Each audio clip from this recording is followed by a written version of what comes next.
ছাত্র রাজনীতি কিন্তু নেতৃত্ব তৈরি করার কারখানা না, আপনারা হয়তো মনে করে থাকেন, কিন্তু আপনি ভেবে দেখেন যে বাংলাদেশে এখন 200 জন ব্যবসায়ী হচ্ছে কি জাতীয় সংসদে, তারা ছাত্রনেতা থেকে আপনাদের মতো এখানে পোড়খাওয়া রাজনীতি হয়ে তারা সংসদ সদস্য হয় নাই, মন্ত্রী হয় নাই।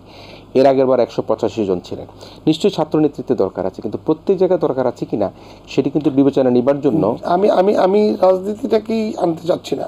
আমি বলছি যে বুয়েটে কথা বলা যাবে না, বুয়েটে সরকার বিরুদ্ধে কথা বলা যাবে না, বুয়েটে সরকারের পক্ষে কথা বলা যাবে না, বুয়েটে আমি বোবা হয়ে থাকবো, এই শিক্ষাই বাক্যে দিলেন, এইটাই বাক্যে চান, এইটাই বাক্যে প্রতিষ্ঠিত করার জন্য কাজ করছেন।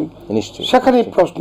আর এই প্রশ্নের জবাব যদি দিতে হয়, সেখানে আজকে যারা রাজনীতি থেকে জঙ্গিতে রূপান্তর করেছে, দেশকে যারা পেট্রোল বোমায় ওই ধ্বংস করার চেষ্টা করছে, যারা বাংলাদেশের নাগরিকগুলিকে ওই মার্কিন সাম্রাজ্যবাদের নির্দেশনা শুনতে বাধ্য করার চেষ্টা করছে, যারা আমার দেশের সাংবিধানিক এবং রাষ্ট্রীয় অনুশাসনকে বৃদ্ধাঙ্গুলি দেখাচ্ছে, তারাই কিন্তু একটি ষড়যন্ত্রের মধ্য দিয়ে এই ঘটনাকে সমর্থন যোগাচ্ছে।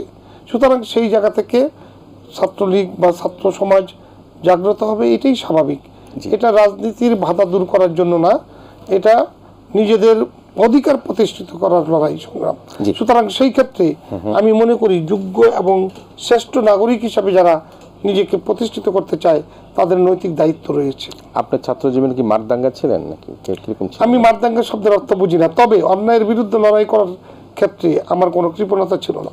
যখন ছাত্র রাজনীতি করেছেন আপনি আমাকে চিনেন এবং জানেন, আপনি দেখেছেন অস্ত্রের মুখে এবং সন্ত্রাসী পুলিশের মোকাবেলার ক্ষেত্রে আমি কিন্তু রাজপথ থেকে সরে দাঁড়াইনি। 11 মাস কারাগারে ছিলাম, ডান্ডাবাড়ি ছিল পায়ে, আমরা কিন্তু সরে যাইনি। আমরা আমাদের অধিকার প্রতিষ্ঠিত করেছি। কোন অধিকার? সারা বাংলাদেশে 500 জায়গায় বোমা, এটা আমরা পছন্দ করি না। এই ঢাকা শহরের কাউন্সিলরগুলো গুলিবিদ্ধ করে মেরে ফেলবে, একই দলের বিএনপি নামধারী কাউন্সিলর, তারা গুলিবিদ্ধ হয়ে মারা যাবে। নির্বাচনের নামে প্রহসন হবে, আওয়ামী লীগ নির্বাচনে নাই, এখানে এই দিক সেই দিক, এই তন্ত্র সেই তন্ত্র দিয়ে ইলেকশন করবে, এগুলি আমরা মোকাবেলা করেছি। আমরা কিন্তু সব বিষয়ে আপনার জানা রয়েছে, অন্যায়ের বিরুদ্ধে রুখে দাঁড়ার যে সন্ত্রাস রুখে দেওয়ার ক্ষেত্রে যে ভূমিকা, সেই ক্ষেত্রে আমাদের তাহলে একটা চমৎকার কথা বলেছে, যে বিষয়টা আমি মনে করি যে পছন্দনীয়। সেখানে সরকারের পক্ষের বা সরকারের বিপক্ষের কোনো কথা বলা যাবে না। তিনি কিন্তু বলেননি যে শুধুমাত্র যে সরকারের পক্ষে কথা বলো, সরকারেরও তো অনেক আলোচনা সমালোচনা থাকে অবশ্যই। এবং বুয়েটের ক্ষেত্রে যেটা এখন ঘটছে সেটি দেখেন আপনি, একটা বিষয়, বুয়েটের ছাত্রলীগ যখন রাজনীতি করতে যাচ্ছে তখন কিন্তু এক ধরনের পরিস্থিতি হচ্ছে, কিন্তু ছাত্রদল কিন্তু তার আগে কমিটি দিয়েছে। তো যেখানে বুয়েটের ছাত্র রাজনীতিকে তারা নিষিদ্ধ করেছে, ছাত্রদল কমিটি দিল, আবার ছাত্রদল এসে তাদের সাথে ছাত্রদের মতামতের সাথে তারা সমর্থন জানাচ্ছে। তো এইটা একটু বৈপরীত্যিক ব্যাপার হয়ে যাচ্ছে কিনা, আপনার কাছে কি বিশ্লেষণ রয়েছে? আমার বিশ্লেষণটা হচ্ছে যে এদেশের ছাত্র রাজনীতি অনেক গৌরবময়, ঐতিহ্যবাহী, এবং ছাত্ররা এদেশে অনেক কিছুই দিয়েছে এই দেশকে, জাতিকে।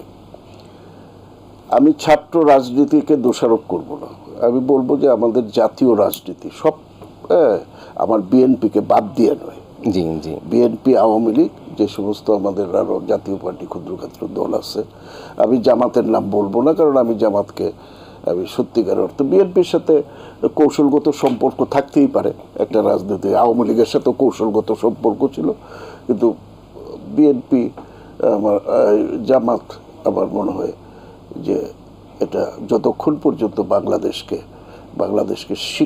ওই অর্থে না, মুক্তিযুদ্ধের ওই ঘটনার জন্য তারা ক্ষমা প্রার্থী না হবে, আমি মনে করি তাদেরকে ব্যাপারে আমাদের সকলেরই সিদ্ধান্ত থাকা উচিত।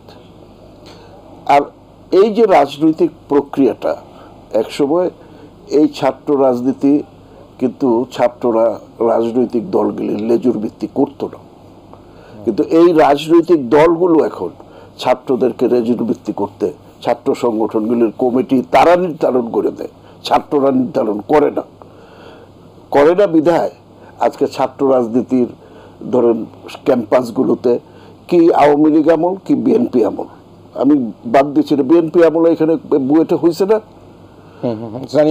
সারা দেশে হয়েছে না? জি, জি। হয়েছে তো। সন্ত্রাস কর্মকাণ্ড ছাত্র বিএনপির ছাত্র সংগঠন করেছে না? ছাত্রদল করেছে, ছাত্রদল।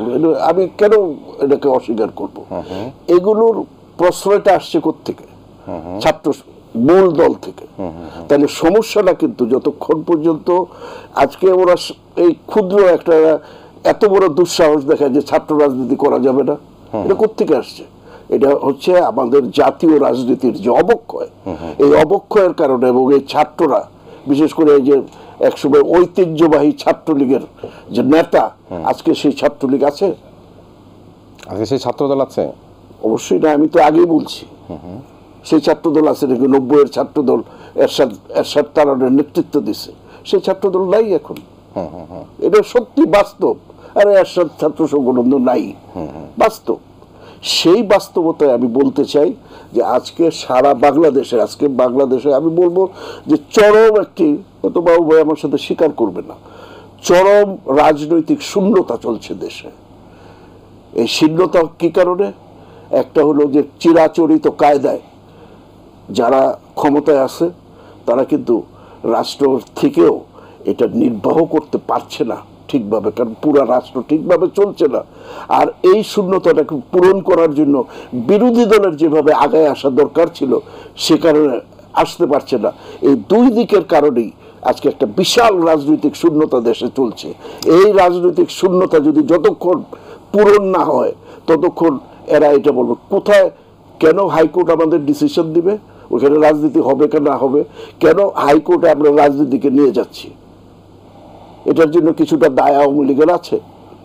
আওয়ামী লীগের মতো ঐতিহ্যবাহী সংগঠন কেন? সেটি আদালতের প্রসঙ্গ, এবং আদালতে আপনি যেতেই পারেন, যেতে পারি, কিন্তু রাজনৈতিক কিন্তু প্রত্যেক ভারতে বা অন্যান্য দেশে, ইভেন ইন আমেরিকা, কোন রাজনৈতিক বিষয়ে কোন কোর্ট কোন সিদ্ধান্ত দেয় না। মানে অধিকার নাই, আমি শব্দটা ওইটা বলি নাই, আমি বলছি দেয় না। This is a political issue, it will be decided by the politicians. যাব এখানে যদি মনে করেন দেখা গেল আওয়ামী লীগের পার্টি প্রধানের পক্ষ থেকে, মাননীয় প্রধান পদের পক্ষ থেকে যদি সিদ্ধান্ত দিয়ে দিত, সেটাকে আপনারা দোষ ধরতেন যে দেখা গেল যে উনিকে বইটা রাজনীতি চলবে কি না চলবে, সে কারণে যারা রাজনীতি চায় তারা আদালতে গিয়েছে। আমি বিশ্বাস করি না উনি এই ধরনের বক্তব্য, মানে কথা আমি এটা বিশ্বাস করি। যদি তাহলে কিন্তু রাজনৈতিক অবক্ষয়, এই অবক্ষয়ের কারণেই আজকে এই যে আজকে বাবু ভাই ছাত্ররা, আমরা ছোট সংগঠনের নেতা ছিলাম, কিন্তু মধুর ক্যান্টিনে যখন আমরা ঢুকছি কি ঐতিহ্য ছিল, সমস্ত একটা টেবিল ছিল, যেমন আমার ছাত্রপত্রীর এই টেবিল, ছাত্রলীগের এই টেবিল, বাকশালের এই টেবিল, এই টেবিল, যে কোনো দলের নেতা মধুর ক্যান্টিনে ঢোকার সাথে সাথে অন্য দলের সমস্ত কর্মীরা দাঁড়ায় যেত। আচ্ছা আচ্ছা, সেই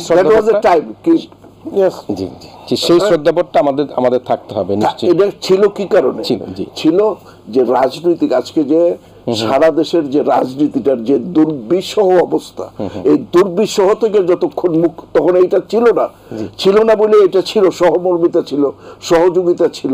এবং আজকে আমি খুব দুঃখ ভরে বলতে চাই, এই দেশটাকে, দেশের জনগণকে যদি এগিয়ে নিয়ে যেতে হয়, হ্যাঁ, তাহলে জাতীয় সংলাপ প্রয়োজন। নিশ্চয়ই।